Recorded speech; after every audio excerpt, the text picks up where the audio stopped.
Yes, Sir Roger and Jay, amo naman, kablawang kayo man tinalo. Tini bigat kan dito dumdumag, tinalatak nga radyo tayo nga bombo radyo, Sir Jay and Sir Roger. Sir, deti successful nga anti-illegal drug abay ba operation tayo nga nakatiliwan tayo ti duwang individual nga digiti kita street level individual. Mabalim mamon sir, digiti na how kasunod din nag-conclude kaditi ni White nga anti-illegal drug abay ba operation kontra ti duwang individual. Ado, di subsubaybayan tayo ti hili tayo, involved, allegedly involved, and illegal drugs kita mutaymet nga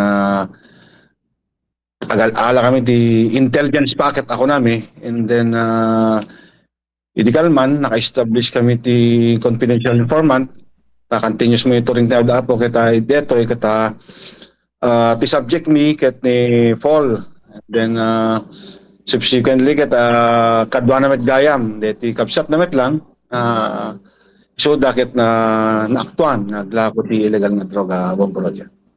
Okay, so kabsat. So, sino ti ano sir?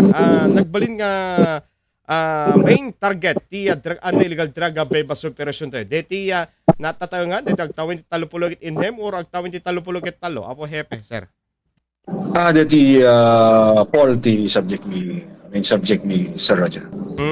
Okay, okay. Malaksid ka diti successful nga anti-illegal drug bebas operation mo ti makung ko ng panaginawat kay ti informant ti Philippine National Police.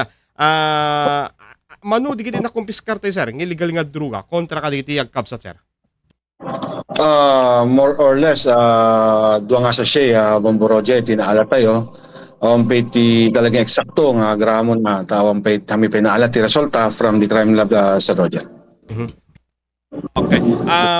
Dito ka di sir, di kiti imunonan nga in reveal, di kiti na natili iti Philippine National Police Baduk Ilocos Norte. Wono, di kiti ti damo mo sir nga i-monitor iti BNP ti kasek ng illegal drug campaign sir.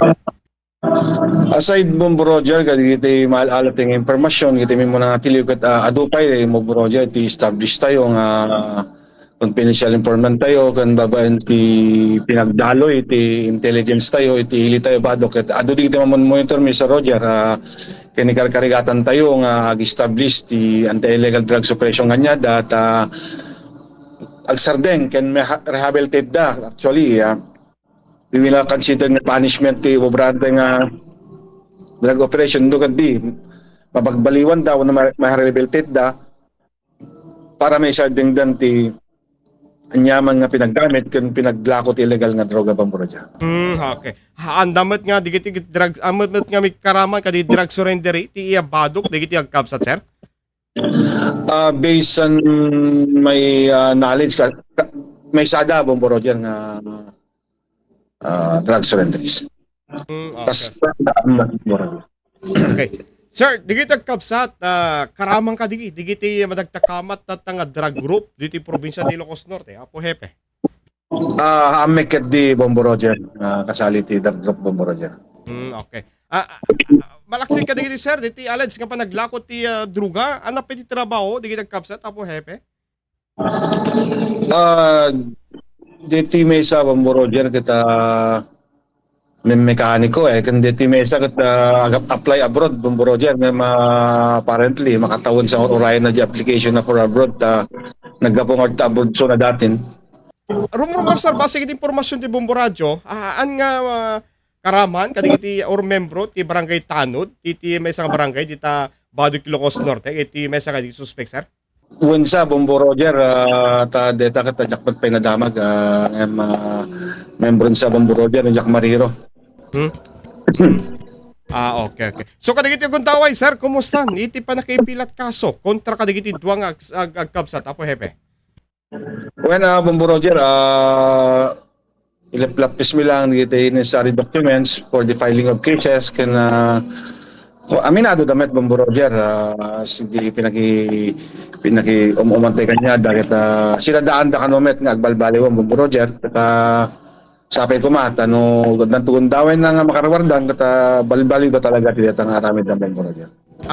Okay sir, okay. Sir, lamaw di nga sa lutsot ko may nagkadetili anti-illegal drug bay basupresyon tayo nga balegi ni isang kadidikalman. Kumusta nga minen sir, iti monitoring tayo against the anti-illegal drug iti Badok Ilocos Norte. Apo.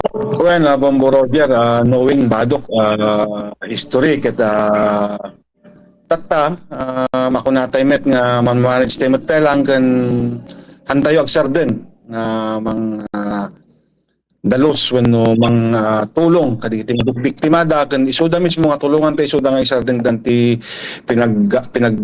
usarda ken pinaglako dati illegal nga droga ta tay kunatayon isu ti mesa nga programa ti PNP tayo ken digiti bababaan nga opisyalis tayo kun ti gobyerno ti Pilipinas puksaan tayo digiti nga illegal nga aramid Bombo Roger.